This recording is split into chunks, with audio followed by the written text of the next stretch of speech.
Assalamualaikum warahmatullahi wabarakatuh. Marhaban ya Ramadan. Nama saya Rijal, stambuk A1N1 18085. Saya angkatan 18, pendidikan sejarah.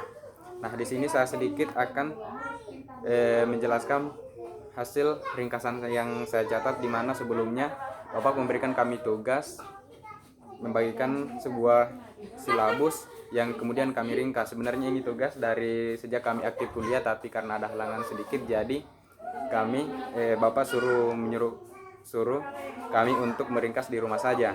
Nah, ini sedikit saya akan menjelaskan hasil ringkasan saya. Yang pertama itu definisi konsep sejarah intelektual. Sejarah intelektual dalam bahasa Sartono Kartodirjo adalah mencoba mengungkapkan latar belakang sosiokultural para pemikir agar dapat mengekstrapolasikan faktor-faktor sosial kultural yang mempengaruhinya. Dengan demikian, kita tidak mudah jatuh ke suatu absolutisme atau determinisme. Memang pandangan historis sebaiknya akan lebih mendorong ke suatu relativisme dalam menghadapi berbagai ideologi beserta doktrin-doktrinnya. Kemudian hal-hal yang mendorong lahirnya sejarah intelektual.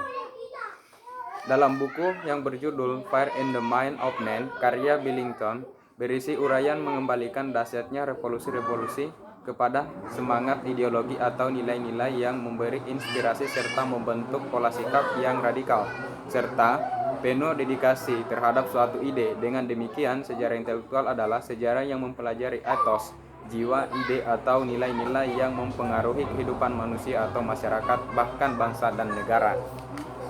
Kemudian ruang lingkup sejarah intelektual.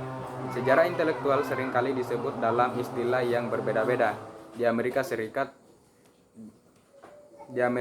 dinamakan sejarah kebudayaan, sementara di negara-negara Eropa lainnya itu disebut dengan sejarah ide-ide. Penggunaan istilah ini bukan karena suka-suka, melainkan terikat dengan perkembangan ilmu di kedua wilayah tersebut.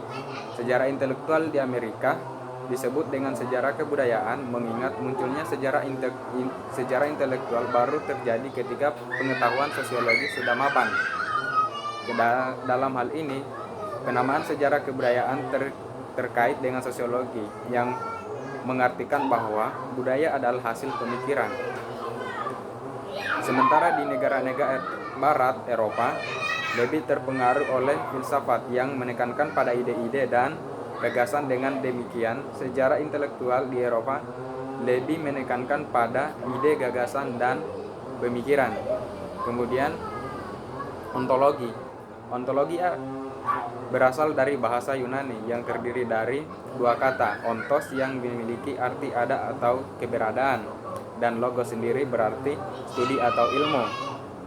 Secara sederhana, ontologi berarti ilmu atau studi tentang keberadaan atau ada. Dalam ilmu ontologi terdapat beberapa aliran antara lain seperti monisme, dualisme, pluralisme, idealisme, nihilisme, dan agnotisme. Ontologi juga berbicara tentang realitas supranatural, yaitu aliran mistisisme. Kemudian epistemologis berdasarkan akar katanya episteme atau pengetahuan, dan logos ilmu yang sistematis teoris. Secara terminologis, epistemologis adalah teori atau ilmu pengetahuan tentang metode dan dasar-dasar pengetahuan. Epistemologis adalah suatu disiplin ilmu yang bersifat evaluatif, normatif, dan kritis. Evaluatif berguna untuk menilai, normatif berarti menentukan norma atau tolak ukur bagi kebenaran suatu pengetahuan, dan kritis berarti banyak mempertanyakan dan melakukan penalaran hasil kegiatan manusia. Kemudian aksiologi secara etimologis, aksiologi berasal dari bahasa Yunani, yaitu axios yang berarti layak atau pantas, dan logos yang memiliki arti ilmu, manfaat. Secara sederhana, aksiologis mempelajari tentang manfaat atau nilai-nilai yang kita peroleh dari sebuah ilmu pengetahuan. Kemudian wahyu ilahi. Wahyu ilahi adalah kenikmatan tertinggi yang amat dibutuhkan oleh umat manusia guna menghidupkan rohaninya, sebagaimana pernyataan ilahi lewat Nabi Musa alaihissalam dan Isa al-Masih bahwa manusia hidup tidak hanya dengan roti melainkan dengan firman Allah, juga dengan firman Allah SWT.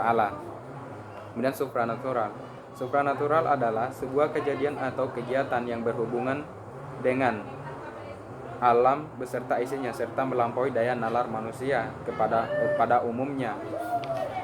Kemudian pemikiran Yunani pada masa Prasokrates. Filsafat Prasokrates, bangsa Yunani merupakan bangsa yang pertama kali berusaha menggunakan akal untuk berpikir. Karena kegemaran bangsa Yunani yang selalu melakukan merantau secara tidak langsung menjadi sebab meluasnya tradisi berpikir bebas yang dimiliki bangsa Yunani. Dan ahli filsafat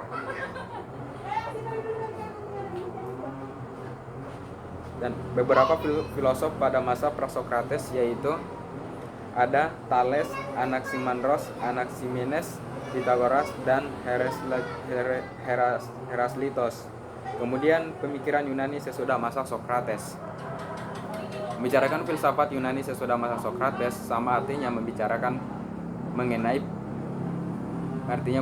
mengenai pemikiran filosof-filosof sesudahnya. Dan nama seorang filosof terkenal sesudah masa Sokrates ialah Plato dan Aristoteles. Itu bagian dari masa sesudah masa Sokrates. Itu filosof-filosof yang muncul di masa Sokrates. Kemudian pemikiran masa Helenisme dan Romawi. Kita mengkaji seputar sejarah filsafat Yunani dari mulai Thales, Sokrates sampai Aristoteles.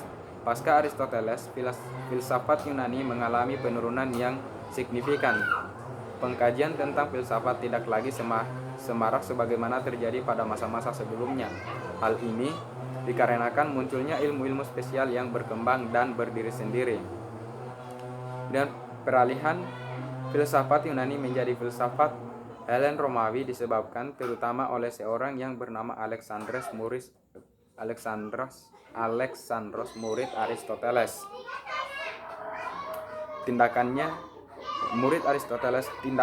yang imperialis, menyatukan seluruh dunia Greek ke dalam satu kerajaan Macedonia.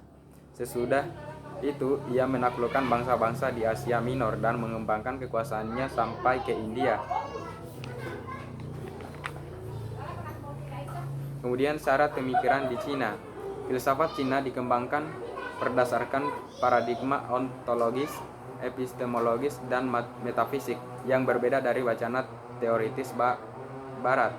Konsep dan kategori yang digunakan dalam filsafat Cina tidak dapat dengan mudah ditransfer dari satu konteks sosial budaya ke yang lain, dan seringkali sulit untuk memahami filsafat ini melalui kacamata pemikiran Barat tradisional. Dengan demikian, penerapan metode Barat secara eksklusif dapat menyebabkan kesalahpahaman yang parah, interpretasi yang salah atas wacana Cina, karena penting untuk menggunakan kehati-hatian agar tidak mengurangi kekayaan dan kedalaman pemikiran Cina atau mengubahnya menjadi versi yang lemah dari pemikiran filosofis Barat. Nah, di sini saya menambahkan sedikit karena di catatan saya itu terdapat Bapak juga menyuruh kami untuk mencari pengertian dari ideologi. Nah, di sini saya sedikit menulis pengertian dari ideologi, yaitu secara umum pengertian ideologi ialah suatu sistem kepercayaan masyarakat yang berbicara bagaimana seharusnya political war berjalan atau berlangsung. Nah, demikian dari hasil ringkasan materi silabus yang Bapak berikan kepada kami. Wassalamualaikum warahmatullahi wabarakatuh.